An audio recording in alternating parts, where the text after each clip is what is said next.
Bonjour, voici une vidéo qui te permettra d'apprendre à modifier l'arrière-plan de la scène de Scratch. Alors les arrière-plans sont ici en bas à droite de l'écran. Pour l'instant on a un arrière-plan vide, blanc. On va pouvoir le modifier en venant ici sur cette icône et choisir plusieurs façons de télécharger un arrière-plan. Alors on peut, en cliquant sur la loupe ou en cliquant directement ici, choisir un des arrière-plans qui est déjà enregistré dans le logiciel. Donc si je veux par exemple une scène de théâtre, je clique ici et j'ai la scène de théâtre qui est apparue sur l'arrière-plan. Je peux aussi demander un arrière-plan aléatoire, comme pour les lutins. Je peux créer un arrière-plan moi-même. À ce moment-là, j'ai ici à gauche la possibilité de modifier l'arrière-plan qui pour l'instant est blanc.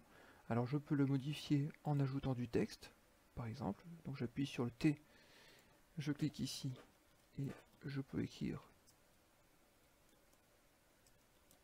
un petit texte. Voilà, ce texte, une fois qu'il est tapé, si je clique sur le côté, je peux agrandir la police ou, en sélectionnant l'ensemble du texte, changer la couleur d'écriture. Voilà, je peux aussi dessiner librement avec un pinceau ou tracer des segments ou tracer des formes ovales ou circulaires. Je peux, dans ce cas, modifier toujours la couleur de celui-ci, des formes rectangulaires, etc. Je peux aussi gommer certaines parties ou revenir sur un document, une forme que j'ai créée pour la modifier. Je clique alors sur cette icône là et là je peux venir modifier, voilà, d'une façon comme on veut la figure. On peut enfin remplir des zones délimitées par des dessins grâce au pot de peinture. Alors par exemple je peux colorier ici ce que je viens de gommer. Je peux également, en changeant de couleur, colorier l'intérieur de cette boucle ici.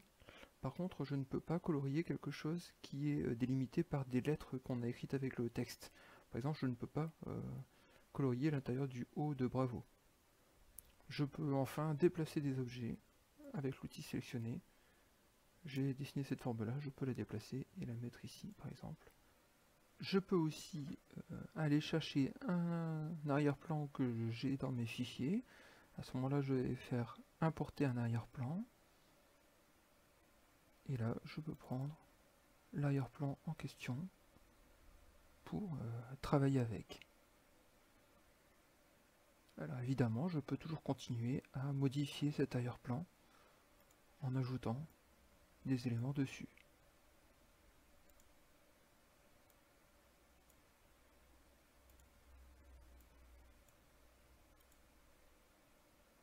Voilà, cette séquence est terminée.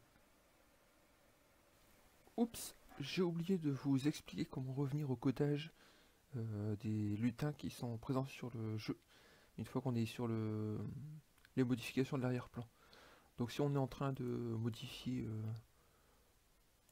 l'arrière-plan comme ceci, si je veux maintenant revenir au codage, je clique sur le lutin en question, j'arrive sur la modification de son costume, je n'ai plus qu'à cliquer sur l'onglet code, et là je peux continuer à coder.